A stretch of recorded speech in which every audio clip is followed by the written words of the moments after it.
오늘 수요 말씀 제목은 금등잔대의 별을 붙잡고 그 천사에게 진리를 주시는 새벽별입니다. 오늘 말씀은 요한계시록 2장 1절 그리고 22장 16절인데요. 그 중에 2장 1절을 읽겠습니다. 에베소 교회의 천사에게 쓰라. 오른손에 7별을 붙잡고 있는 곧 7금등잔대의 한가운데를 거니는 이가 이것들을 말하노라. 요한은 7등잔대들 중에 첫 번째 등잔대로 에베소 교회에게 말씀하시는 내용을 듣게 됩니다. 요한은 앞서 봤던 예수님께서 직접 자신을 자세히 설명해 주시는 음성을 들었습니다. 1장 13절과 16절을 통해서 예수님을 묘사한 부분이 20절과 2장 1절에서 더 자세하게 직접 소개해 주십니다. 주님은 7등잔대들의 한가운데 있을 뿐만 아니라 거닐고 있다고 말씀하셨습니다. 나아가 7별들이 손에 있을 뿐만 아니라 붙잡고 있다고 말씀하십니다. 주님은 에베소 교회를 보살피시고 또한 에베소 교회의 천사인 그 교회의 목회자를 붙들고 계심을 오늘 우리가 살펴보면서 이제 주님을 더욱 알아갑시다. 먼저 천사에 관한 것을 봅시다. 하나님의 천사는 하나님의 말씀을 전달하는 메신저의 역할을 합니다. 자, 이전에 1장 1절에서 보았지만 그 천사는 우리 주 예수 그리스도를 의미합니다. 천사라고 해서 모두 하나님의 심부름꾼인 그룹이나 스랍이라고 생각하면 안 되지요. 예수님은 이 땅에서 하나님 아버지의 메시지를 전달하는 메신저 역할을 하셨습니다. 그리고 요한을 비롯한 사도들에게 계속 메신저 역할을 하셔서 성경을 기록하게 하셨습니다. 그런데 오늘 본문인 2장 1절에 나오는 천사는 예수님이 아닙니다. 왜냐하면 이 천사는 예수님께서 자신의 손으로 붙잡고 있는 별이기 때문입니다. 또 다른 메신저이면서 등잔대와 함께 등장하는 1장 20절을 통해 이 둘은 불가분의 관계에 있습니다. 이 서신서가 교회들에게 주어졌고 또한 이 교회의 천사에게 주어졌다고 한다면 이 천사는 하늘의 천사가 아니라 교회의 리더를 의미하는 거죠.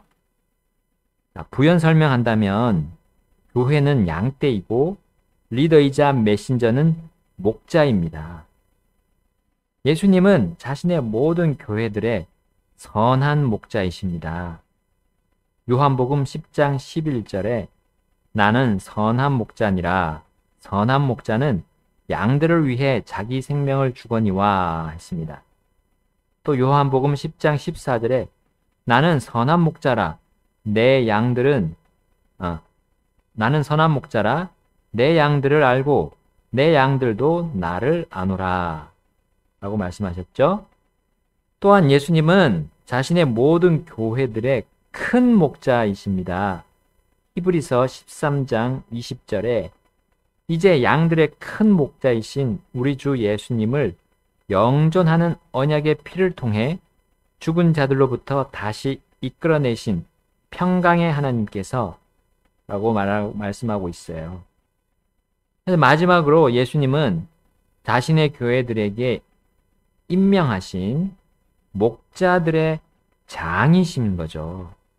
자, 베드로전서 5장 1절에 말씀합니다.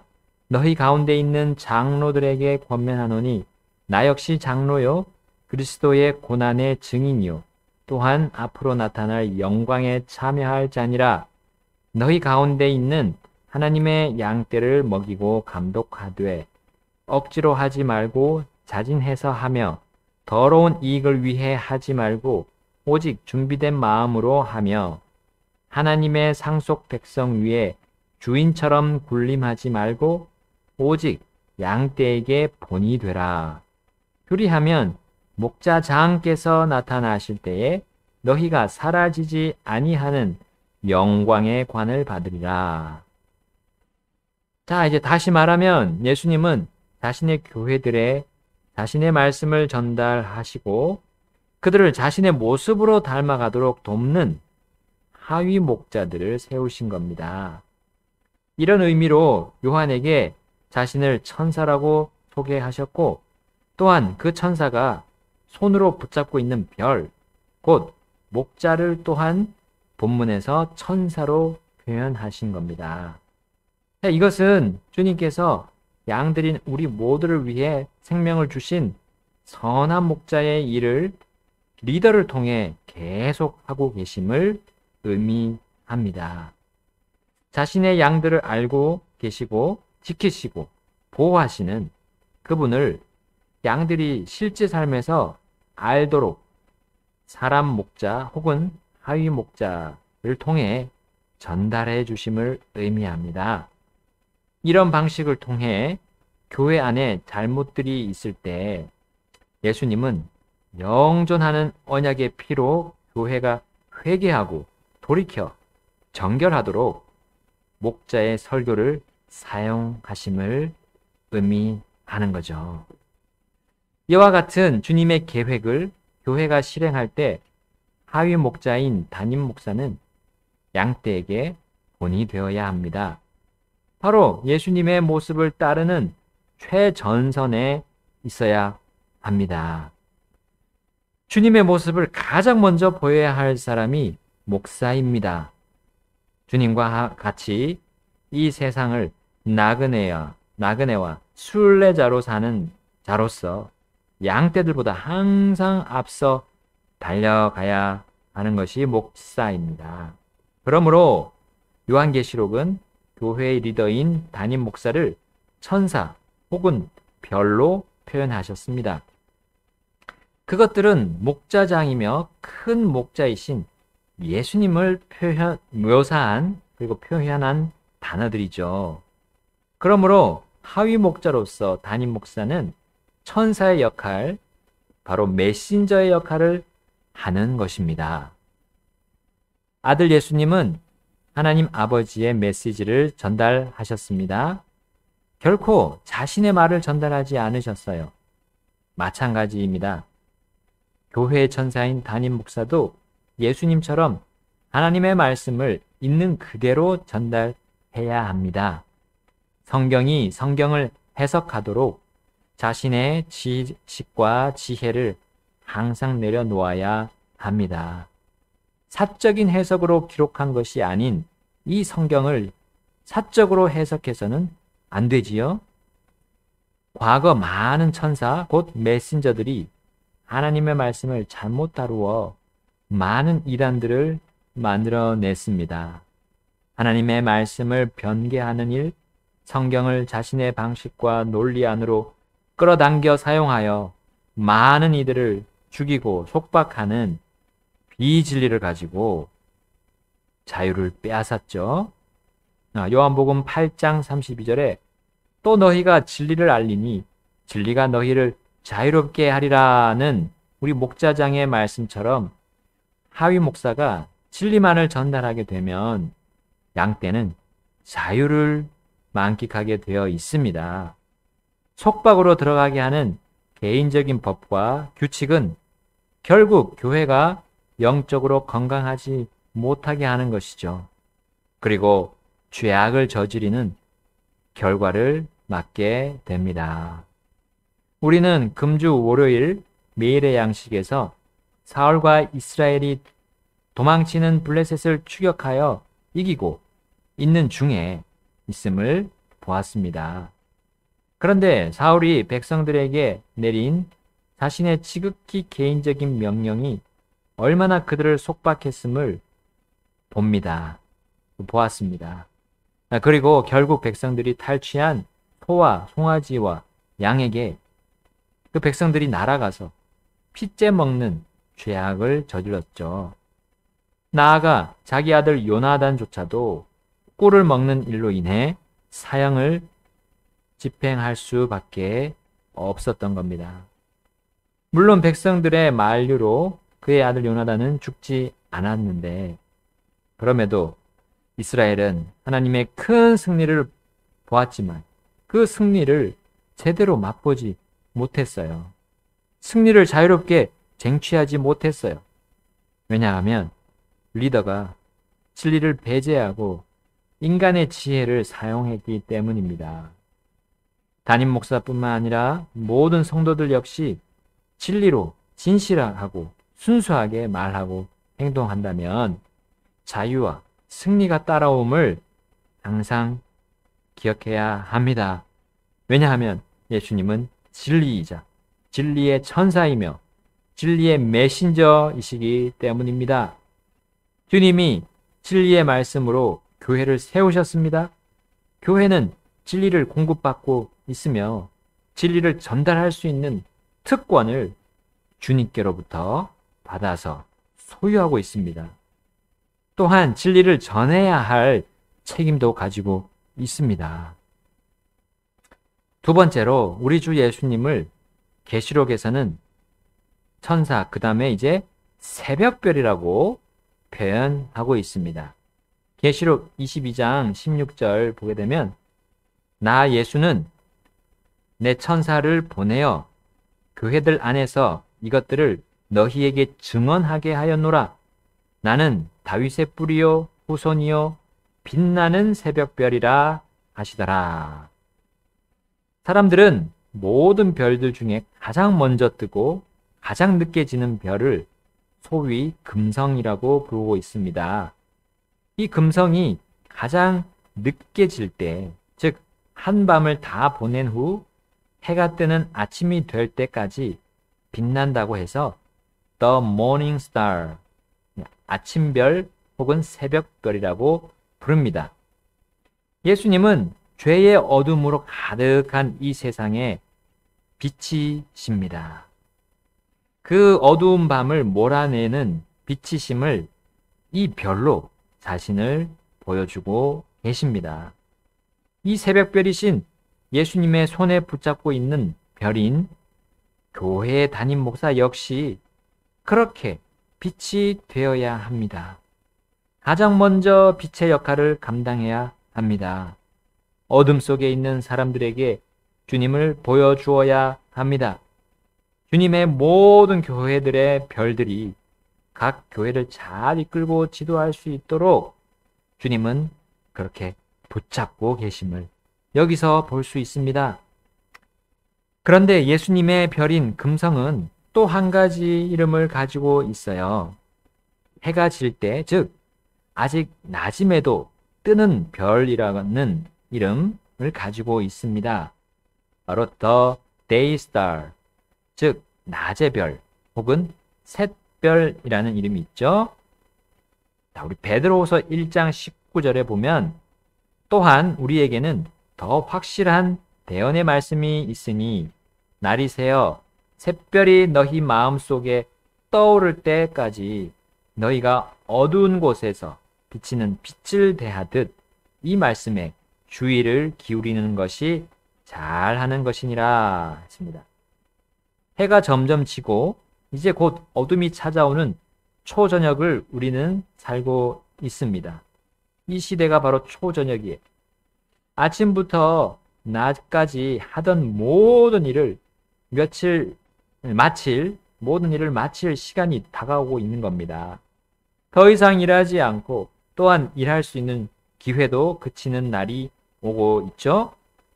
왜냐하면 샛별이신 예수님께서 공중으로 내려오실 것이기 때문입니다. 샛별이신 주님이 공중에 임하시면 우리가 이 땅에서 일하던 모든 그 손을 내려놓아야 합니다. 그러므로 샛별이 떠오를 때까지 내가 무엇을 하고 사는지, 왜 그렇게 살고 있는지 살펴야 합니다. 샛별이 빛나는 순간, 바로 주님이 오시는 순간, 그분의 빛 앞에서 우리가 했던 모든 일들이 다 드러나게 될 것이기 때문입니다. 그리고 어떤 이는 주님이 예정하신 상을 받게 되고요. 그러나 어떤 사람은 주님이 예정하신 상을 일부 잃게 되거나 혹은 하나도 받지 못하게 됩니다. 자, 이러지 않기 위해 그분이 샛별로 떠오르기 전까지 성경, 곧 기록된 말씀에 주의를 기울이라고 주님이 신신당부하셨습니다. 그렇지 않으면 어마어마한 후회와 슬픔 속에서 주님 앞에서는 끔찍한 일이 벌어지기 때문이에요. 그럴 일이 없도록 주님은 자신을 샛별로 말씀해 주고 계십니다. 샛별이 떠오르기 전까지 깨어 준비합시다. 섬길 수 있을 때, 일할 수 있을 때 주님을 섬깁시다. 전도서 12장 1절에 젊은 시절에 내 창조자를 기억하라 하셨어요. 늙어서 제대로 섬길 수 없는 때가 오기 전에 주님을 섬깁시다.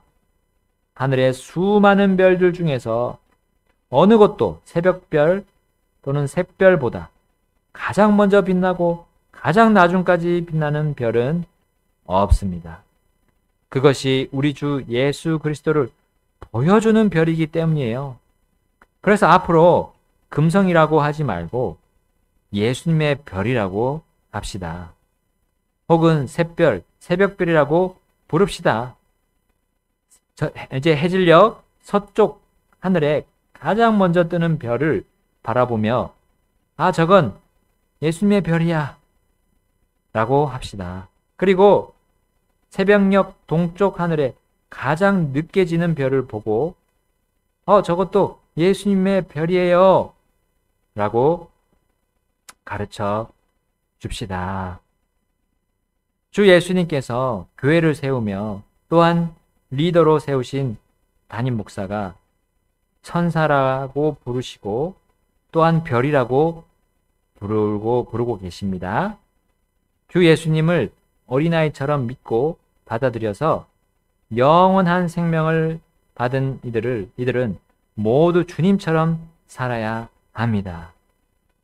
그럼에도 가장 먼저 이 일을 선두에서 하는 사람이 바로 담임 목사입니다.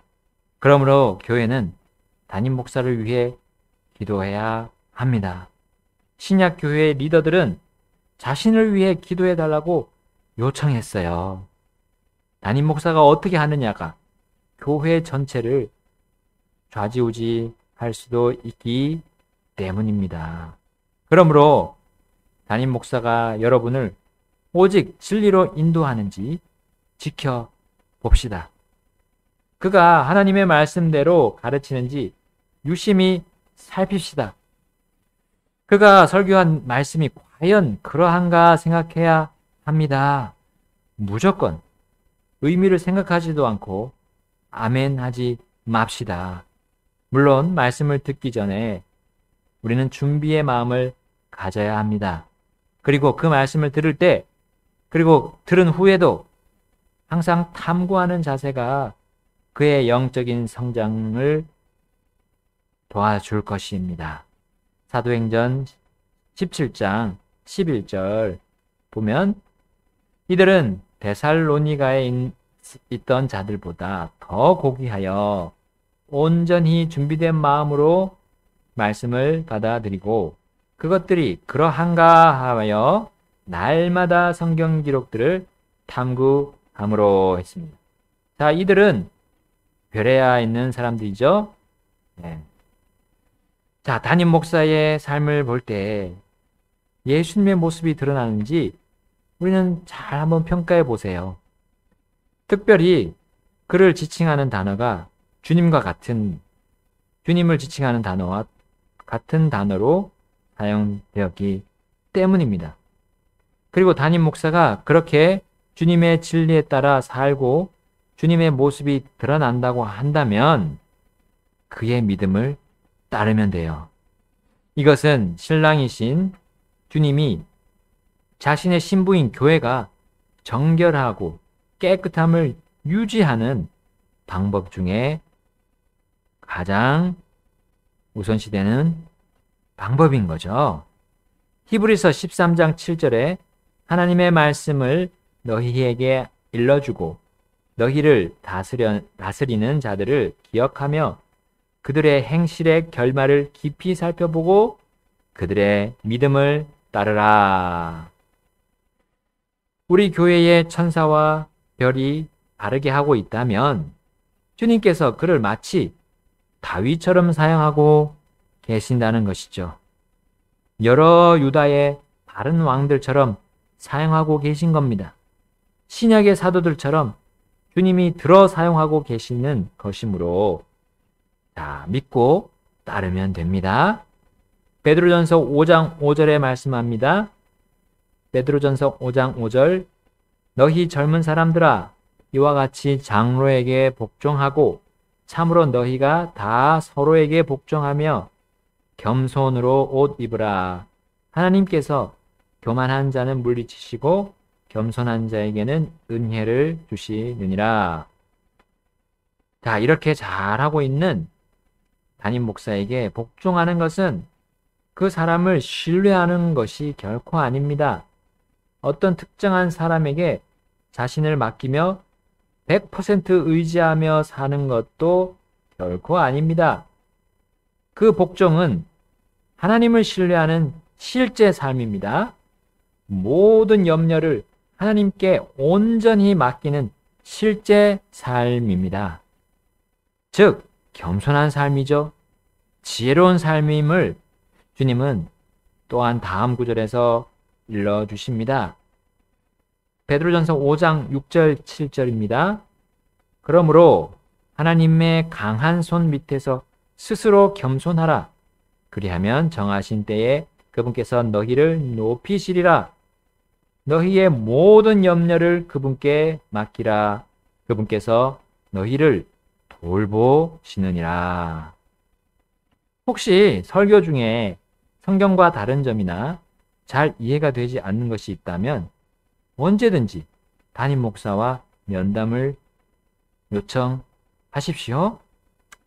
혹은 연약한 점이나 허물이 담임 목사에게 발견되면 언제든지 담임 목사와 얘기하기를 바랍니다. 그것은 결코 교만이 아니라 오히려 겸손한 것입니다.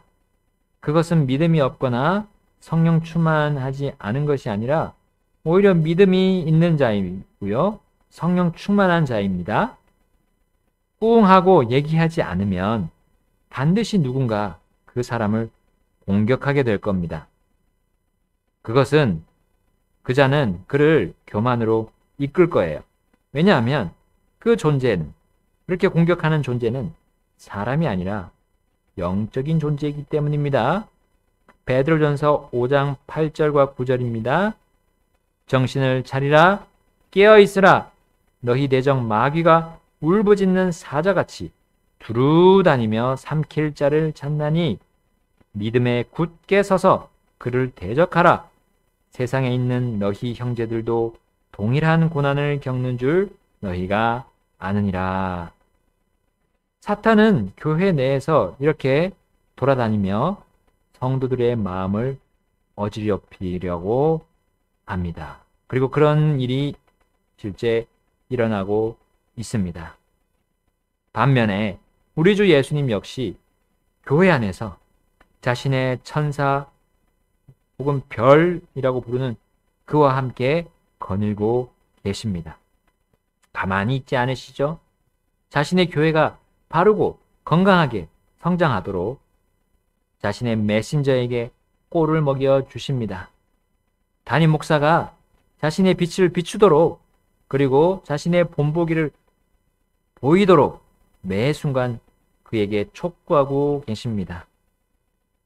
그렇기 때문에 우리 서로 이 주님의 촉구에 함께 순복하여서 주님이 주시는 승리와 자유를 함께 누립시다. 이 시간 함께 결단하며 주님 앞으로 나아가겠습니다. 이것이 나의 노래일세 끝없이 부를 노래 또 시간이 흐르며 세월 가도 더 놀라운 노래였네 주님은 나의 기쁨이요 내 생명 되셨네 영원